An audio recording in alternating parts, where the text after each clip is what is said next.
122 Free sacrifice of liberty. Presence of God, O Jesus, divine Lamb, immolated voluntarily for the glory of the Father, make me understand the great value of voluntary immolation. Meditation. 1. The vow of obedience has been excellently defined as the free immolation of liberty. Pius 12, Alloc. Congr. Relig. Dec. 1950. This definition stresses the idea of the freedom of our immolation. It involves no nonchalant passivity, but an intense, noble activity, consisting in the voluntary renunciation of one's own will by voluntarily submitting oneself to the will of God, as expressed in the commands of our superiors. This is very far from the idea of a mechanical, material, or forced obedience, submitted to from necessity, an obedience by which man acts like a machine, or like a servant, who submits himself to his master only, because he cannot do otherwise. Under these circumstances, there is only the name, and the outward appearance of obedience. What is wholly lacking is the inner content, the formal act which consists precisely in the free, and therefore conscious, renunciation of our own wills, in order to adhere to God's will manifested in the orders of our superiors. Obedience will not be a perfect holocaust unless it contains this double element: free renunciation of self, and free adherence to the divine will. This offering will be pleasing and precious in the eyes of God far more than the oblation of victims. 1 Sam 15:22. If this twofold interior element is lacking, the exterior act of obedience can suffice to keep us from breaking the vow, or the promise made, but it loses its profound value, and will never succeed in detaching a man from his own will, and casting him into God's will. When we are satisfied with material, forced obedience, we do not complete the interior act of self-renunciation. Though there is the external fulfillment of an order, we are keeping our own will interiorly. Therefore, we cannot say that we have realized the immolation of our liberty, and not even that we have freely embraced the divine will. Such obedience is senseless for a soul that aspires to union with God. It is an attempt to obtain the end without making use of the means, to exchange the precious metal of true obedience for a cheap pewter coin. Saint Teresa of Jesus tells us that there is no path which leads more quickly to the highest perfection, and that of obedience. Obedience brings us the sooner to that happy state of union with God. F5. She is evidently speaking only of that obedience which is the free immolation of liberty, which has no desire for any other liberty than to do God's will. 2. A free immolation always implies full knowledge and awareness on the part of the one who makes it. It is the same with the act of obedience. If we make a vow or promise of obedience, we must try always to keep alive the sense of responsibility for this contract we have made. When we pronounce the formula of our profession, we intended to offer our will as a holocaust to God, and to be guided by His representative.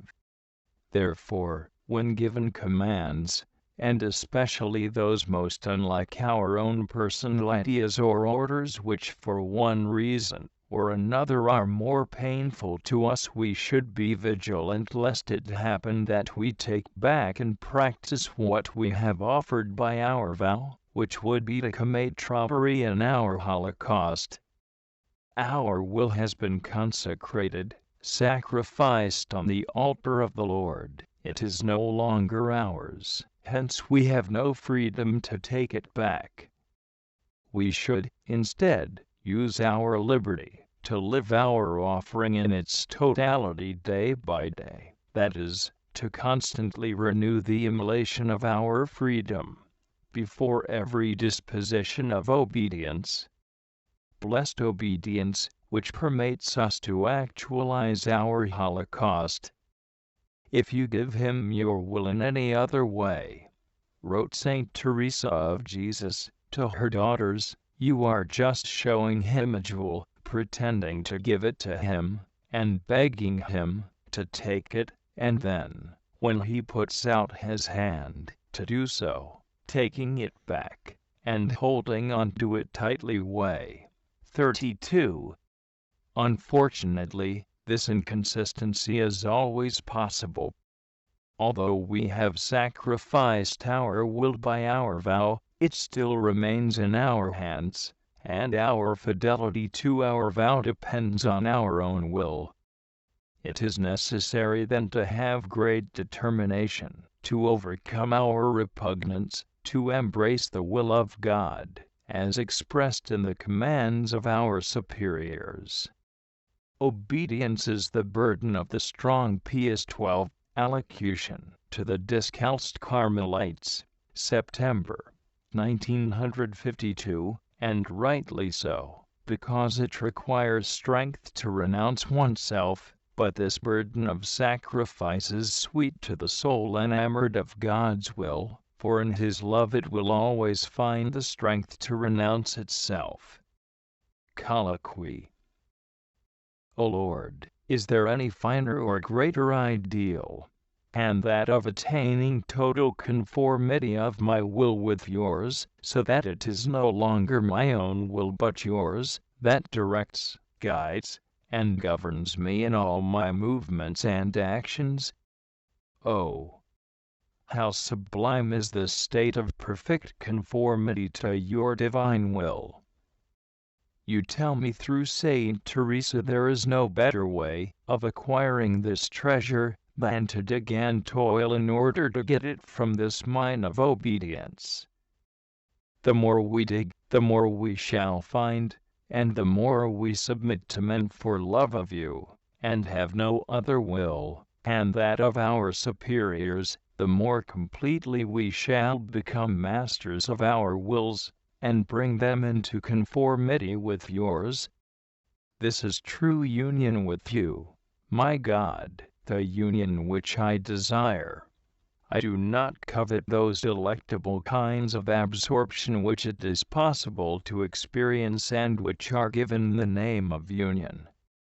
They may be union if the result of them is what I have described, but if such suspension leaves behind it little obedience, and much self-will, it seems to me that it will be a union with love of self, not with the will of God. May His Majesty grant that I myself may act according to my belief. TJF 5. O Lord, do you know my will's dislike of submission, of renouncing itself and subjection to the will of another? There is in me a very strong love of liberty and independence, which inclines me to seek 1,000 pretexts and means for avoiding the necessity of submitting. But you also know that there is nothing in the world that I love, seek for, and desire as much as your will. In order to live in your will, to have the certitude and joy of acting in all things according to your divine will, I am ready with your help to make every sacrifice to immolate my liberty fully. O Lord, increase my love for your holy will, enkindle in me a passion for your will, and then increase in my soul a love for obedience, that golden channel through which the precious treasure of your will comes to me.